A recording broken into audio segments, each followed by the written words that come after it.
Hey, thanks very much for joining me. I'm Dean, this is Woodwork Journey, and today is not a video that I was hoping to make, to be honest with you, but this level of chaos is just too much for me to cope with at the moment, and something needs to be done about it. So I've got a million videos that need doing, but today is going to be an overview of what I've done in here to hopefully be more organised. It's not going to be a sort of a how-to as such, but letting you know how I've done things, and then that might help you when you do stuff. I'm just going to give you a little pan through and around exactly what I'm talking about at the moment, because it is pure chaos and it's an absolute nightmare to live in.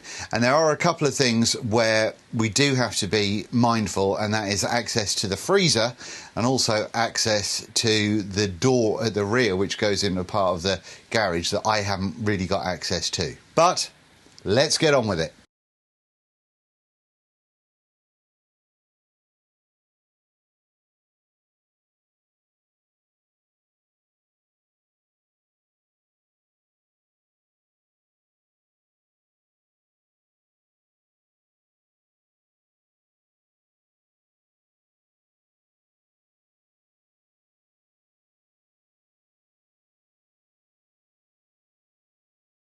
And here we are on day two. I didn't record a great deal yesterday because there was a lot going on, and obviously I'm in a lot of pain today because of it, but my wife helped, obviously, and can I say obviously any more times? But here we are. We've created a whole bunch of space. We're not tidy yet.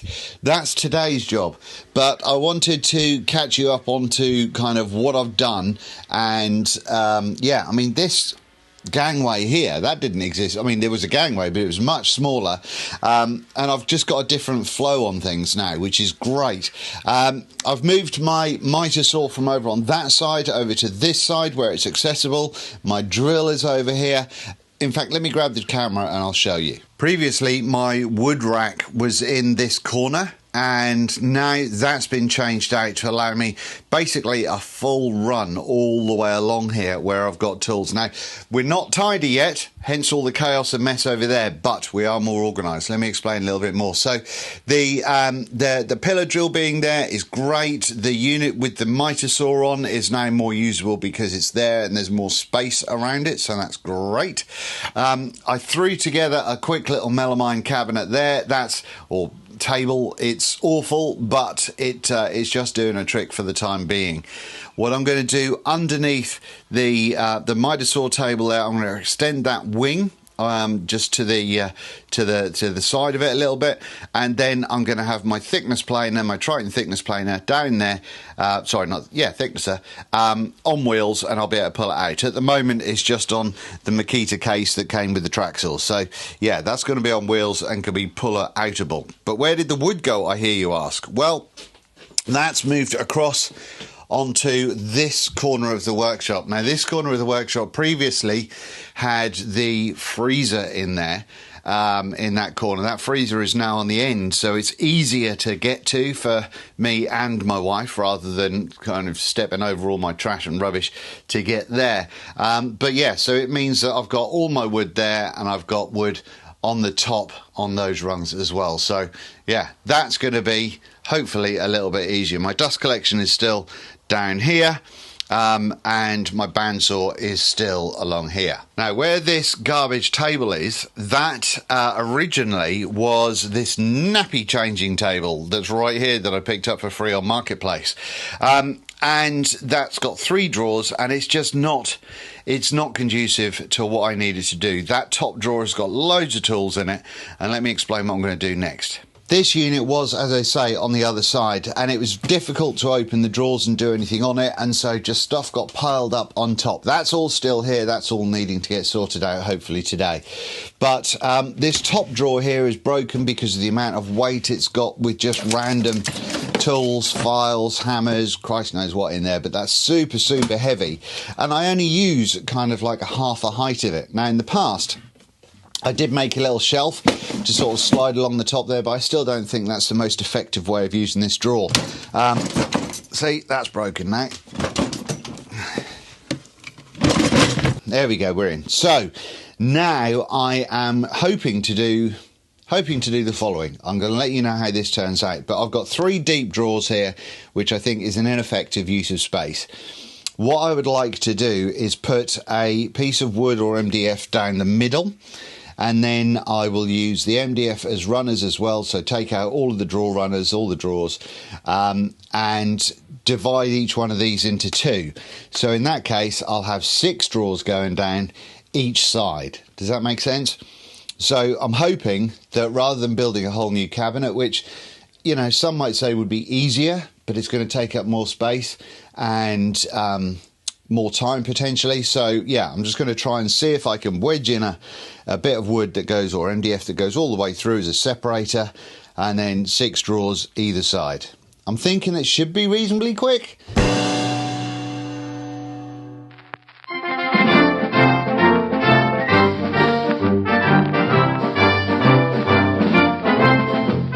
So here we've got the drawers that I made. They're not brilliant, they're not a great fit, to be honest with you. Decided I hate making drawers, but you know, it's working now. And on top of that, I also got the laser out last night, and I've made myself a bunch of these. Hopefully they're in shot. A bunch of these things that I'm going to be putting on the drawers to tell me what's in them. So those will be getting attached at some point today, but some of them are quite cool. I think they look quite good. Like I say, hopefully they're in shot. But yeah, so that's that. Progress, happy with that. Nearly killed me, but this is where things went wrong. You see, this is where I shouldn't look on Marketplace, because I looked on Facebook Marketplace yesterday and this came up. This right here is a Draper WTL 1100 lathe, and it's so big I can barely fit it in the workshop. But it's got a speed controller. It can the whole head can tilt, all that sort of good stuff. It came with, obviously, you've got the spur drive. You can see that I did a quick turning yesterday. It's got a chuck with it, or a drill chuck with it. It's got a base plate, and it also came with a 4-jaw chuck that I'm going to be cleaning up properly. That was a lot rustier than that when I picked it up, but that's looking better now. The rails were all covered in rust, which I've sorted that out kind of for the time being. It also came with a bunch of Draper chisels as well. So yeah, it was a bit of a monster. But the problem now is that I was making progress with the workshop when this was kind of the other way around. It was, you know, not flat. But now I've got 1.5 meters. Oh, where is it? 1.5 meters of lathe going on right there now, and I don't know exactly how it's going to fit inside this little shop. And yeah, so that's what I've got to work on today. But the thing was, this lathe cost me 50 quid, and it works like an absolute charm. So many people made a version of this lathe: Axminster, Jet, a bunch of other people. So I'm hoping I can find a shorter bed at some point in time, and hoping that that can happen. But for the time being, I've got to figure out how I'm going to use it in here, which is going to be today's problem. So I'll get back to you when I've got a solution. Hey, and welcome back. I'm not entirely sure where I left off. I've been super unwell for the last few days, and it's different to my normal unwell stuff. So I'm going through loads of tests and stuff to try and figure out if it's serious or not. But yeah, it's meant that I've not been well enough to be out here very often. If you are subscribed to my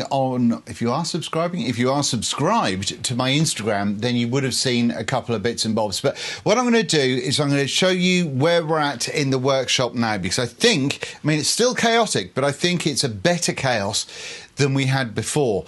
And yeah, I think we're kind of in a position, this doesn't need to be here anymore. We're in a position where things can kind of move forward, because I've got so many reviews that I need to do that a bit have fallen behind, that I need to get moving. And so yeah, that's I think we're going to be in a situation where I can have maybe a week or two going hard with reviews, and then we can get back to building stuff. Fingers crossed. So let me grab the camera and then I can show you exactly where we're at. So the most obvious thing is we've got this honking great lathe in between the two other workbenches now, and that's, I think I made a short about it. I certainly spoke about it on the Instagram. But yeah, this lathe, very expensive lathe, speed controlled, all of that sort of monkey, and I got picked up for 50 quid. I've had to do a bit of work to get all the rust off it and kind of bring things back to life, but it works like a champ now. It's actually a Draper 1100. It's a WNL 1100 or something. So we've got an 1100 span that we can go with, but the actual lathe is about 1.5 meters, but it just pokes out of the size of my workbenches. Same on the other side, so it kind of fits between there. Not ideal, but I could take kind of the tailstock off, put it underneath on its shelf and all that sort of stuff, but you know, that's something that I can worry about. But that's where it's going to live. I'd love to get a shorter bed for it, but it is what it is for the time being, because I don't need this much turning capacity, but yeah, I've got it. Over at this area here, this is something that I just threw together. Underneath there is a couple of lathe motors, and I've got another one to go in there, and a couple of other bits and bobs that have got to go under there that I'm going to be using for future projects. So I've got to keep hold of those. That was just flung together and it's awful, but I have got my my sander on there, which makes life a lot easier. I've got my soldering station on there at the minute. I would like somewhere, or to figure out somewhere to put all my electrical stuff, but I don't know what that's going to look like quite yet. We've moved the this section, which I think I've already talked about, and that is now there with the miter saw on it, and my pillar drill is over here. That pillar drill has got kind of a DIY OSB box on it, but that's behind things. In between the two is my thicknesser, my Triton thicknesser. I will make an enclosure for that, and hopefully something that will help ramp it up at some point in time as well. But yeah, that's, at least it's tidied away for the time being. I had some OSB sheets, and so I've just thrown them up there. It looks ugly as sin, and I've literally just brad nailed them on, so I can't put anything heavy on them, but it means that I can put my tracks up there, and that's all fine and dandy. So that's all over there. Now that wall is pretty much the same as it always has been, so chaos it looks like, but it is organised. Moving to the corner I was just standing in, my wood is now there. That's all hardwood, offcuts and bits and bobs and reclaimed wood, that's all going on there. The freezer that's over in this side now, that used to be right in the corner, and so it was a real pig to get to. So there, it's just a lot easier for the wife and I to get there by opening the door. But yeah, that wood store was previously over here where the drill is, so there it just is out of the way a little bit more, and it's good. Now then, when it comes to the dust collection, you'll see that I've 3D printed some blast gates. I've got a Y piece down here that I 3D printed, and then I've got this long hose that can go off to whatever I want. So that will go off to the router table, and it'll also go off to the thickness planer. So that's that. But I close that, open up this one, and then my floor sweep works. I've just got to put this face back on the bottom of the pipe, but yeah, so then I can sweep things up. Now, in that dust spares box is something that I want to unbox for you guys, because it's a 1 micron filter bag. Now, these filter bags are generally pretty awful because they have they're like a 5 micron, something like that, so they're actually useless, particularly for things like MDF, and I've been cutting a lot of MDF recently. So what's in the dust spares bag is another one of those, but 1 micron, and I think that came to about 40 odd quid, but I'll tell you in the video about that one. But hopefully that should absolutely help when it comes to the dust collection and air quality in here. I do have my air quality monitor up in the rafters there, and that kind of keeps an eye on things for me. They don't sell this one anymore by the looks of it on Amazon, so I can't link to it, I'm afraid. Now then, when it comes to this table, this is what I sort of customized recently. So I've added drawers to all of that. Rather than just 3 big drawers, it's now got 10 smaller drawers, which are easier to keep organized. And one of the things that I've done is I've lasered these little tags.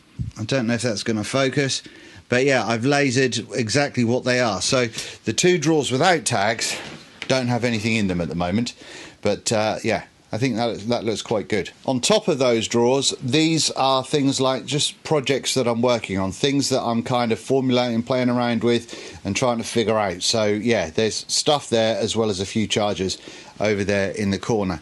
Now this is my corner of shame at the moment. A lot of stuff has just got thrown here because I don't know what else to do with it. And then we've got my pneumatic dust collection all in there. But while we're talking about dust collection still, I've still got the Hyundai that I reviewed inside this cabinet in here. I think you can just about see that. But on the inside of the cabinet, I 3D printed a holder for my sander. And so that's in there. It means that I can close the door and everything's away, because I would connect this to that anyway. So yeah, it just seemed sensible that they should go together. The back here is still pretty chaotic, but it's nowhere near as bad as it was. I can access these drawers. There's not mounds and mounds of crap over on this shelf anymore, which makes life easier.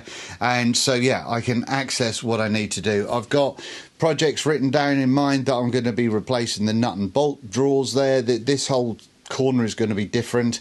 I'm going to be building stuff for that.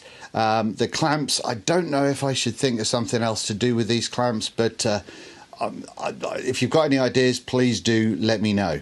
Something that I have forgotten to mention, and I've just knocked into it, which is reminding me, is this work of art right up here. Look at that, would you? That is a monster. So that's my DIY air cleaner. I used HEPA filters all the way around it, not in boxes. That's why all the silver tape is there. I've used wire to stop them going in and being sort of sucked into the box. And yeah, that is a horribly underpowered fan going on right there, because that was just the fan that I had in here to circulate the air, and I 3D printed that sort of conical shape to stop air getting sucked back in through the outside of the propellers. Something else that I've done that I just realised you probably won't see under camera is I have got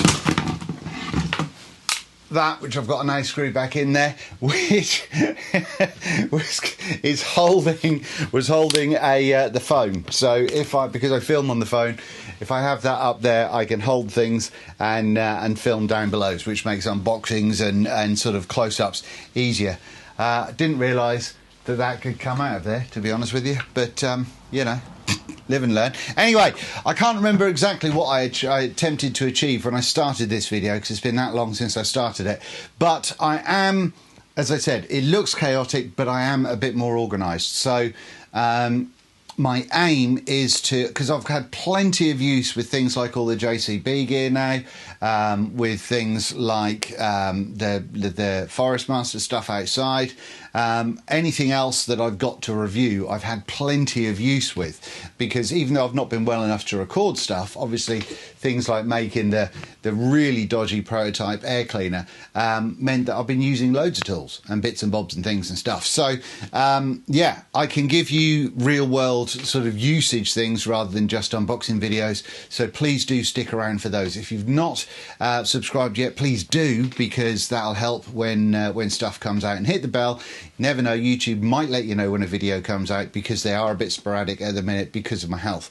But no, we're about to go into winter, so I'm going to find out if the insulation that I've put in places in this workshop is going to help at all. But we are actually looking at a property tomorrow, so we might be moving before Christmas anyway, so all of this might be pointless.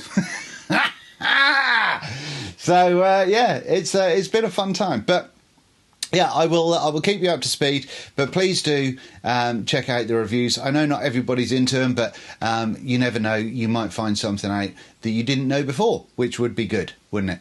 Thanks very much for watching. Hopefully this was a reasonably short video.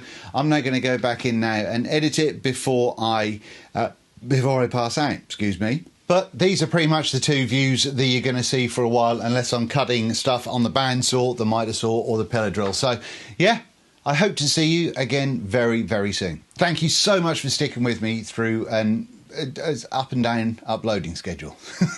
See you soon. Bye-bye.